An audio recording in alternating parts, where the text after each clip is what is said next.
Hey guys, welcome back to my channel. This is Kanchan Gandhi. So I'm back with another video.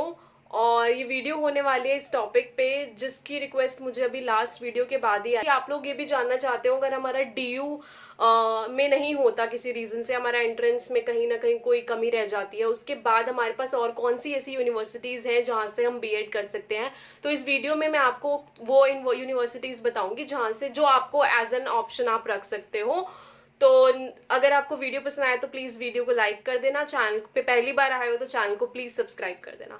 Now let's get into the video. तो पहला option तो आपके पास Delhi university का है, आप इसको fill करिए। आपका इसमें आ जाता है तो वेल एंड गुड, अगर नहीं आता तो आपके पास और ऑप्शंस हैं। तो ये दिल्ली यूनिवर्सिटी का फॉर्म तो आप प्लीज़ फिल करना, बहुत अच्छी अपॉर्चुनिटी है यहाँ से B.Ed करोगे। जो दिल्ली के कैंडिडेट्स हैं उनके लिए तो बहुत ही अच्छा है, क्योंकि यहाँ पे ऐसा कुछ नहीं आपको किसी और स्टेट में जाके B.Ed करना पड़ेगा, आप दिल्ली से ही अपना B.Ed कंप्लीट कर लोगे।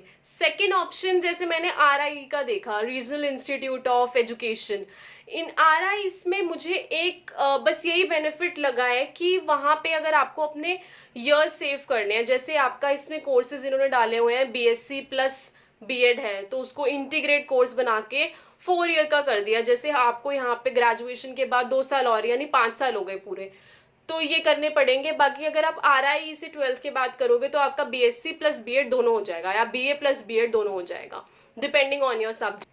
तो अगर ऐसे करोगे तो आपका 1 साल सेव हो जाएगा।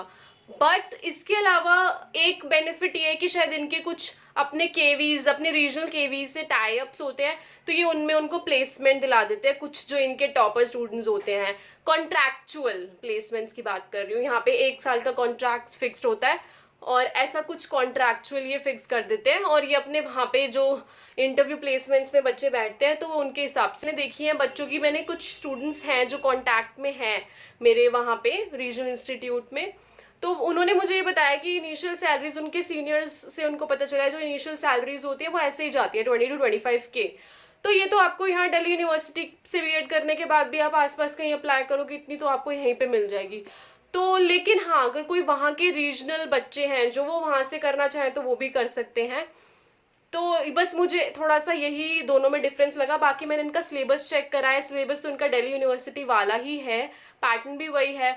वहाँ पे ये होता है कि आप अगर यहाँ से वहाँ जाते हो तो आप हॉस्टल में रहते हो और वहीं की चीज़ें आप कैंपस में ही रहते हो हर टाइम, तो वो थोड़ा सा एक प्लस पॉइंट हो सकता है। बाकी मेरे को दिल्ली यूनिवर्सिटी और उस रीजनल इंस्टीट्यूट में इतना कुछ करिकुलम में और उनका जो टाइम टेबल एंड शेड्यूल है उसमें मुझे कोई एज सच कोई डिफरेंस देखने को नहीं मिला है।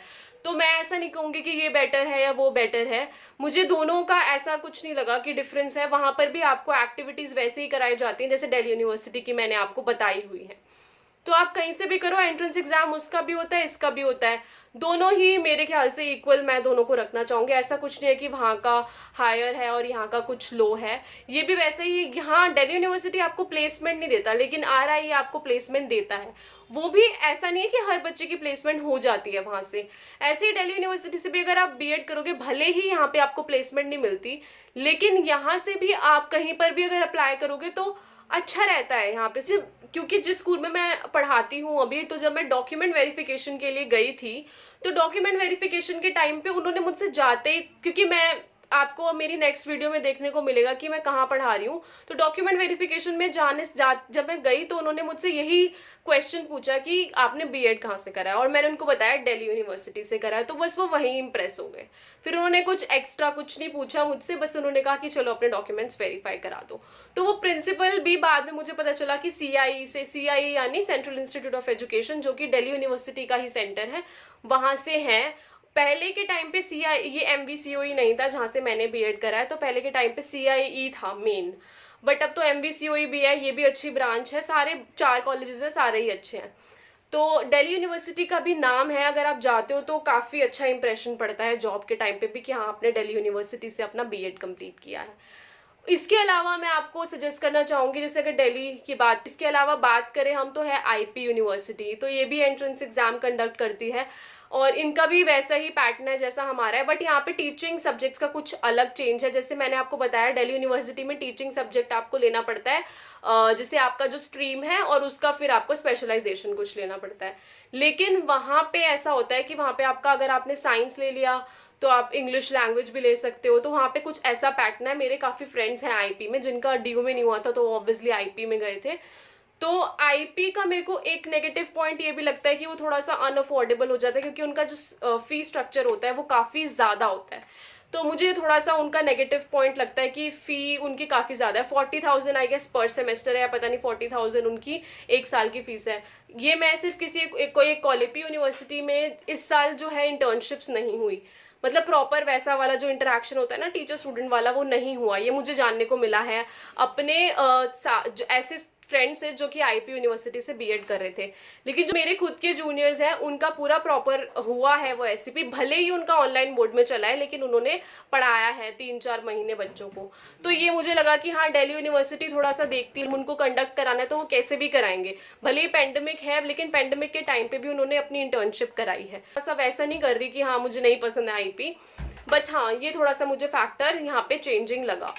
उसके अलावा आईपी का जो मुझे क्वालिटी ऑफ कंटेंट होता है वो थोड़ा सा लगता है डाउटफुल, क्योंकि वहाँ के जो मेरे फ्रेंड्स हैं उनका थोड़ा सा, अगर मैं बात करूँ एजुकेशन को लेके क्लैरिटी, वो थोड़ा सा मेरे को सही नहीं लगता। अब मैं किसी स्पेसिफिक अपने फ्रेंड की बात कर सकती हूँ, ऐसा नहीं है कि वहाँ के सारे बच्चे ऐसे होते हैं। ये भी मुझे अपने प्रोफेसर से ही जानने को मिला था, क्योंकि मेरे खुद के एक प्रोफेसर है जो केवी के इंटरव्यू पैनल में है, जो उस पैनल में बैठते हैं जो लोग केवी के इंटरव्यूज कंडक्ट करते हैं। तो उन्होंने मुझे बताया कि जब कोई बच्चा आता है ना ऐसे कोई रैंडम यूनिवर्सिटी का, एक्सेप्ट दिल्ली यूनिवर्सिटी या कोई एक अच्छी यूनिवर्सिटी से, तो उनका जो एजुकेशन को तो उनका जो एजुकेशन से रिलेटेड कंटेंट नॉलेज होता है वो थोड़ा सा डिससेटिस्फाइंग होता है, क्योंकि उनको कुछ बेसिक आंसर्स भी नहीं पते होते। क्योंकि जैसे असेसमेंट में हम रूब्रिक शीट्स पढ़ते हैं, असेसमेंट के बहुत क्राइटेरियाज पढ़ते हैं, और कोई असेसमेंट कहाँ पे यूजफुल है, उन्होंने बहुत एग्जांपल्स के थ्रू में बताया था कि वो बच्चे इन चीज़ों को आंसर करने में भी सक्षम नहीं होते। तो ये थोड़े से रीजंस मुझे लगे कि हाँ शायद आईपी, बाकी मुझे एज सच आईपी से कोई प्रॉब्लम नहीं है। अगर कोई आईपी में भी एडमिशन लेता है तो इट्स वेल एंड गुड। उसके अलावा अगर मैं बात करूँ एक और यूनिवर्सिटी जैसे जामिया मिलिया इस्लामिया है, इसके अभी एप्लीकेशन फॉर्म्स आउट भी हुए हैं, तो ये आप चेक कर लेना कि कब इसकी लास्ट डेट है। मैंने अभी चेक नहीं करी है, आप एक बार चेक करके देख लीजिए। इसमें ये भी बीएड कराता है, बट इसका एक किनमें सीट्स बहुत कम है, और फिर ऊपर से जो इनका एक मुस्लिम कोटा भी चलता है, मुस्लिम और नॉन मुस्लिम का, तो फिर ये मुस्लिम्स को ज़्यादा कंसिडर करते हैं यहाँ पे। तो जो मुस्लिम्स हैं वो प्लीज़ जामिया को ज़रूर फिल करें, आपका वहाँ पे चांस ज़्यादा है। और जामिया का भी मुझे अच्छा लगता है, उनका जो स्ट्रक्चर और करिकुलम है, Jamia university is very nice, तो आप वहाँ से भी बीएड कर सकते हो। तो ये कुछ यूनिवर्सिटीज़ मैंने यहाँ से मैंशन करी हैं। इनकी एक्सेप्ट अगर मैं बात करूँ एमडीयू की, एमडीयू तो ऐसी यूनिवर्सिटीज़ हैं जहाँ पे जो थोड़े से अफोर्ड कर सकते हैं ये सब चीज़ें, जो अपना 1 लाख टाइप फी भर सकते हैं, जो घर बैठ के एग्जाम देना चाहते हैं, तो वो बच्चे यहाँ की यूनिवर्सिटी से बीएड कर सकते हैं। कि बहुत सारे मेरे और भी ऐसे फ्रेंड्स हैं जो यहाँ से बीएड कर रहे हैं। एक CCUSU भी है जो यूपी की यूनिवर्सिटी है, चौधरी चरण सिंह, वहाँ से भी वो भी बीएड कराते हैं, तो आप वहाँ से भी बीएड कर सकते हो। और एक ऐसे ही एमडीयू की, जैसे मैंने हरियाणा की बात करी है, महर्षि दयानंद यूनिवर्सिटी, तो वहाँ से भी बीएड कर सकते हो। तो ये कुछ ऑप्शंस मैंने आपको बता दिए। अगर इसके अलावा मुझे और कहीं से कुछ पता चलेगा तो I will definitely share it with you. And please अगर मेरी वीडियो पसंद आई हो तो इसको लाइक ज़रूर करना, और thank you and thanks for watching.